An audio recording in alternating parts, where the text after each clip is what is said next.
माननीय अरुण काका ते उपस्थित आहेत. त्यांच्या समक्ष हे या कार्यक्रमाचं आज उद्घाटन झालेलं आहे. शुश्रूषा हे सुप्रसिद्ध 40 वर्ष गेली संस्था आहे. काका असतो, इतर काका असतो, आंबेडकर काका असतील, बरेचसे लोक या संस्थेमध्ये सहभागी आहेत.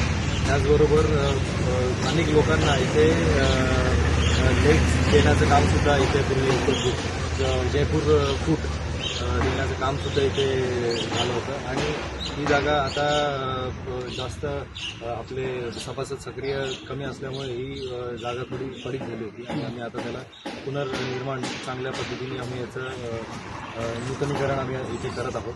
आणि काकांनी आम्हाला आशीर्वाद दिलेत की तू आता यापुढे सगळ्या गोष्टी तिथल्या बघ आणि आम्ही चांगल्या पद्धतीने इथे चांगले कार्यक्रम, त्याचबरोबर कार्यशाळा असतील आणि लायब्ररीसुद्धा आणि ज्येष्ठ नागरिक आणि अपंग लोकांसाठी इथे चांगल्या सुविधा करण्याचा प्रयत्न करतो. ओके. मी अरुण जाधव, संस्थेचा फाउंडर मेंबर आहे. मी अपंग झाल्यानंतर वर्षभर हॉस्पिटलला होतो. आता तिकडे आल्यानंतर मला सारखं वाटलं गरीब लोकांसाठी काय करता येईल, म्हणून मी संस्था चालू केली माझ्या मित्राच्या मदतीने आणि सगळ्यांनी मिळून काम करायचं. वैद्यकीय मदत,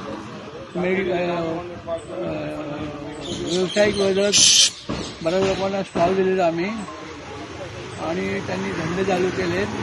ज्या अपंगांना अजिबात घराबाहेर जाता येत नव्हतं ते सगळे आपल्या मेंबर झाले. अंबरनाथ आणि अंबरनाथच्या परिसरातील सगळे एरियातले लोक आपले मेंबर झाले. रानाडीला माहिती आहे सगळी, रानाडी तुम्हाला जास्त माहिती येतील कारण सुरुवातीपासून रानाडे माझ्याबरोबर होती आणि संस्था जवळ 30 वर्ष आम्ही व्यवस्थित काम केलं. पण इथे एक जांभळं झाड होतं, ते पडलं आणि सगळं संस्थेचं सामान वाट लागली. त्यामुळे मग संस्था आणि आमचा मुख्य पाय बनवणारा जो होता सिंग म्हणून, रणजित सिंग, तो म्हणजे आम्हाला मिळालेला कोहिनूर रिटायर होता, पण तो वाढल्यामुळे मग आमचं काम ठप्पच झालं. मग पाय बनवायचं नाही करता अपंग असे कमी झाले. आमचे बरेचसे मेंबर नोकरीनिमित्त बाहेरगावी गेले, मुंबई, पुणा, ठाणा. त्यामुळे मी आणि आम्ही एवढे दोघं राहिलो. मग त्याच्या संस्थापनाला जायचं चालू करायची, परत रिन्युएशन करायला लागेल आणि व्यवस्थित बांधून मग चालू करायची. आणि आता हा योग आला आहे, तुम्ही सगळे आलात आणि सुनीलने इनिशिएटिव्ह घेतली. सुनील कल्लूनी मला येऊन सांगितलं काही संस्था चालू करायची आपल्याला, कोणाला द्यायची नाही, आपणच चालू. तुम्ही फक्त एकदा येऊन बसायचं. मला काय, मी दिवसभर घरी लागतो, आपण असल्यामुळे मला पुढे जाता येत नाही, मी इथं येऊन बसायचं द्यायची. पण संस्था चालू करताना आम्हाला खूप त्रास झाला कारण बिल्डर लोक त्यांचा भाव सांगायला लागले आणि आम्ही 1,000 रुपये मेंबर लोकांनी काढले होते, एवढे पैसे नव्हते. मग मी एक कॉन्ट्रॅक्टर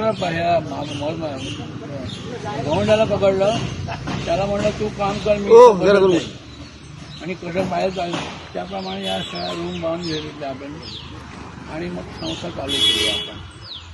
ही संस्था चालू करून पुन्हा एकदा जुनी अपंग सेवा दिवाळी आणि पिकनिक शहरीला आम्ही अपंगांना सगळीकडे रायगडावर घेऊन गेलो होतो, भीमाशंकरला घेऊन गेलो होतो, पन्हाळगडाला घेऊन गेलो होतो, लोणावळ्याला घेऊन गेलो होतो.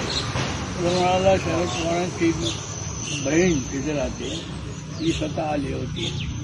लेजवाले कंपनीचे लोक आले होते, त्यांनी आपल्याला मग सगळे खूप मदत केली.